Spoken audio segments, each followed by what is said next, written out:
biggest lessons that we as parents try to teach our kids is sportsmanship. This month, I wrote an article in Parents Magazine that posed this simple question: what is wrong with winning? Here to give us an inside look is psychologist Dr. Eileen Kennedy, who has a new video series called Raising Emotionally and Socially Healthy Kids. Good to have you with us today. Thanks, JD. It's great to be here. This is a really fun topic and something very near and dear to me. My kids play sports. I coach sports. I grew up playing sports. But I came out of that generation where parents stood on the sidelines and screamed at the kids and screamed at the umpires. And I feel like my generation of parents has gone the opposite direction. We make kids go out and play, but we tell them that they should feel bad about competing. Just go have fun, but don't worry if you win. Have you noticed a shift generation to generation between parents and kids? Yes, but really kids need to learn both. They need to find a healthy balance between cooperation and competition. If you think of a kid playing a game of tag, that's a whole mixture. They cooperate to agree on the rules, they compete to play, but it's only fun if the competition is about even. And do you feel like competition is a natural instinct for children? Like long before we put them in sports, they seem to go out and do things like tag, like hide and seek. Well, learning to deal with competition is an emerging skill. Kids under 5 don't really understand about rules. It's common for 6-year-olds to cheat or to quit the game if they're not winning. 7 and 8-year-olds may avoid trying things if they don't think they're going to be successful. And a lot of children aren't able to reliably handle winning and losing until they're about 9. So what about the sort of modern day idea of giving every kid a trophy just for participating? I think the idea behind it is self-esteem building, right? Everybody gets a trophy, nobody goes home feeling bad, right? Right. In the self-esteem movement, when you and I were growing up, the idea was if we tell kids they're great, they'll become great. But research tells us that that just isn't true. Real self-esteem has to be earned. It can't be given. And that involves giving your kids the opportunity to fail. Absolutely. As well as succeed. But parents find that really difficult, don't you think?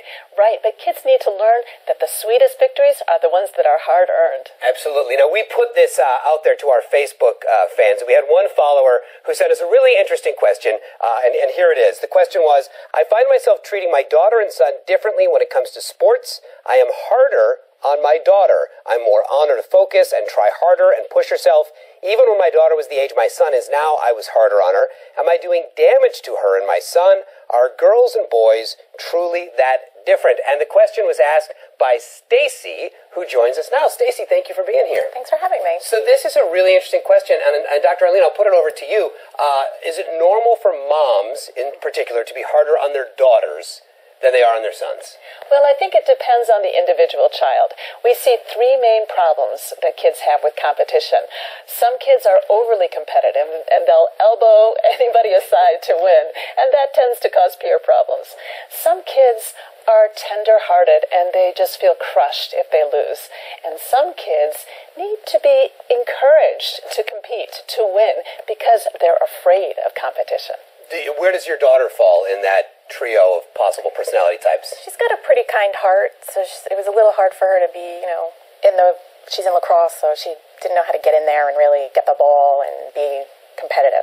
Why do you think your instinct was to push her harder than your son? I think it's just natural, because coming from the world of corporate America and being a girl myself, we're always kind of pushed to be better because there's, these guys coming up from behind. So that's how I just want her to be prepared. So when she enters the real world, she's got it. She knows. I got to do it better. It is. And I think it is very difficult for women in the world to balance competitiveness with what's expected from them in terms of what we would call femininity and all the other stereotypes.